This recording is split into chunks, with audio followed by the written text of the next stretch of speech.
La dictadura cubana necesita más que nunca de los exiliados cubanos, esos cubanos a los que el dictador Fidel Castro decía no necesitar y no depender. ¿Cómo están, amigos? Bienvenidos a Noticias Importantes. Comenzamos. La conocida frase del ex dictador Fidel Castro contra los exiliados hoy se ha convertido en no los necesitamos pero dependemos de ustedes. ¿Cómo están, amigos? Bienvenidos a Noticias Importantes. Comenzamos. Que se vayan, no los queremos, no los necesitamos. Con esas palabras, Fidel Castro en 1980 de hecho expulsó de su patria por el puerto Mariel a unos 135.000 cubanos por no ser comunistas, que el propio dictador había bautizado como gusanos, copiados de Hitler en 1959, que fueron despojados de sus viviendas con todo adentro, luego de ser insultados y agredidos por turbas enviadas por el Partido Comunista. Aquella frase antinacional del dictador fundador hoy es mucho más larga. No los necesitamos, pero dependemos de ustedes. Tanto depende la dictadura de los no necesarios cubanos, que hace unos días, muy asustada por la presión popular, autorizó la importación libre de impuestos aduaneros para pasajeros cubanos que regresen o viajen a la isla con alimentos, productos de aseos y medicamentos. Y a riesgo de contagiarse con el COVID-19, se ha producido una estampida de cubanos que llegan al país cargados con múltiples bultos. ¿Qué sería hoy de la economía cubana y de los cubanos en la isla sin los miles de millones de dólares en efectivo, paquetes de medicinas y artículos de consumo de todo tipo que envían los no necesarios compatriotas desde el imperio yanqui y el resto del mundo? La economía habría colapsado totalmente. Muchos cubanos estarían pasando hambre y no pocos habrían fallecido por inanición o enfermedades curables. Otros estarían fatalmente desnutridos, famélicos, con enfermedades crónicas y vestidos con puros harapos.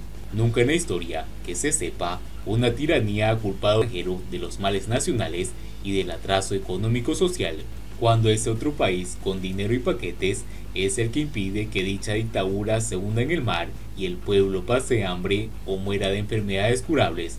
Nunca la población de un país ha dependido tanto de las limosnas que le envían desde el extranjero sus familiares, considerados no necesarios y compulsados a emigrar por un gobierno que luego los chantajea descaradamente. Semejante aberración ocurre hoy en Cuba y tiene 60 años de edad. Se trata de un falso dogma de fe, un embuste muy hábilmente envuelto por el dictador Fidel Castro y que casi todo el planeta le compró. Cuba recibe de los Estados Unidos el triple de divisas que con exportaciones. Según ese dogma, la pobreza extrema, el hambre, la desnutrición, la falta de medicamentos, de combustibles y de recursos para controlar la devastación del COVID-19 no son responsabilidad del gobierno cubano, sino del supuesto bloqueo de Washington.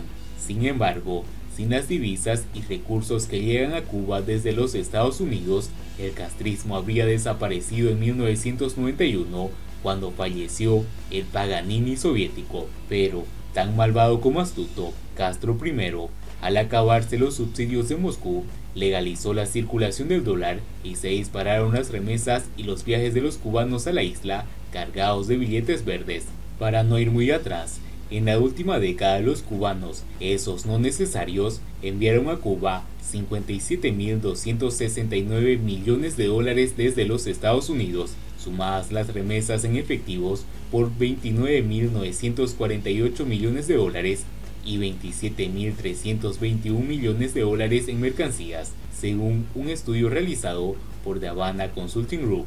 Esa cifra de divisas recibidas graciosamente desde los Estados Unidos, sin costo alguno para la dictadura, triplicó el monto total de las exportaciones de bienes de Cuba en esos 10 años, que apenas sumaron unos 17.500 millones de dólares netos, si se deduce el valor bruto obtenido, 25.660 millones de dólares, el costo en divisas para producir cada rubro de exportación cubano. Y luego el dictador Raúl Castro y su títere Miguel Díaz-Canel se pasan la vida denunciando el genocida bloqueo de los Estados Unidos. El régimen chantajea a Miami y lucra con los lazos familiares. Si algo muestra la falsedad del discurso político castrista y la falta de vergüenza de la cúpula dictatorial, es cómo ésta chantajea los lazos familiares y afectivo entre los cubanos para su propio beneficio. El sitio oficial Cuba Debate informó el pasado 19 de julio y el 2 de agosto que se importaron más de 4.620 equipamientos, medicamentos y alimentos. Informó muy satisfecho el jefe de la aduana del aeropuerto de La Habana. El funcionario dijo que los viajeros que llegan con esos artículos en maletas aparte pueden salir directamente por el Canal Verde, sin necesidad de pasar por el despacho de aduana. Desde que leí la noticia de que se podía entrar a Cuba medicamentos y alimentos libres de impuestos, yo busqué un pasaje, dijo al diario independiente 14 y medio Mónica Gutiérrez, una cubana residente en Valencia, España. Tuve mucha suerte y encontré uno a un precio muy aceptable, y ya llevo una semana aquí en Matanzas con mi familia después de pasar los 6 días de aislamiento en La Habana. Según la prensa estatal castrista, el aeropuerto de La Habana está recibiendo entre 5 y 6 vuelos diarios y las principales cargas libres de impuestos contienen medicamentos, alimentos, productos de aseo. Pero la dictadura raulista, lejos de escuchar el reclamo de libertad que todo un pueblo hace y que sacudió a la isla este 11 de julio, se sigue aferrando al poder, herida de muerte, pero más represiva que nunca, y se aferra entre otras cosas porque explota los sentimientos más nobles y altruistas de los cubanos como nación. Chantajea a la diáspora cubana con un mensaje subliminal que parece decirle a la mafia de Miami y a toda la diáspora cubana en general: o envían dinero, medicinas y mercancías, o sus familiares aquí la pasarán muy mal, hasta pueden morir. Castro II y sus apandillados capitalizan para su propio beneficio el cariño familiar, la sensibilidad humana y solidaridad que caracteriza a los cubanos como pueblo.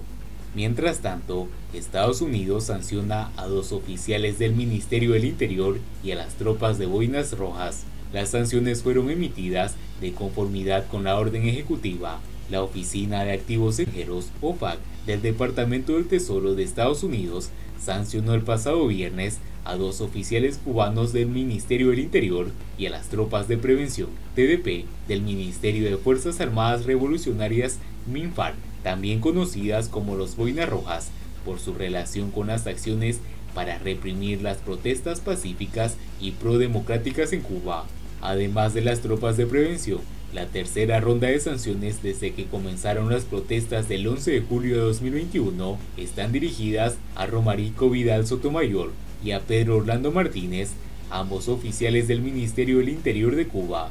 El Departamento del Tesoro se irá designando a quienes permitan al gobierno cubano perpetuar abusos contra los derechos humanos contra manifestantes pacíficos, dijo la directora de Oficina del Control de Activos Extranjeros. El comunicado del gobierno de Estados Unidos también señala que los Boinas Rojas, una unidad de las Fuerzas Armadas Revolucionarias, FARC, que está comandada por el MINFAR, funciona como una policía militar, fueron desplegados durante las protestas recientes y participaron en enfrentamientos violentos con los manifestantes.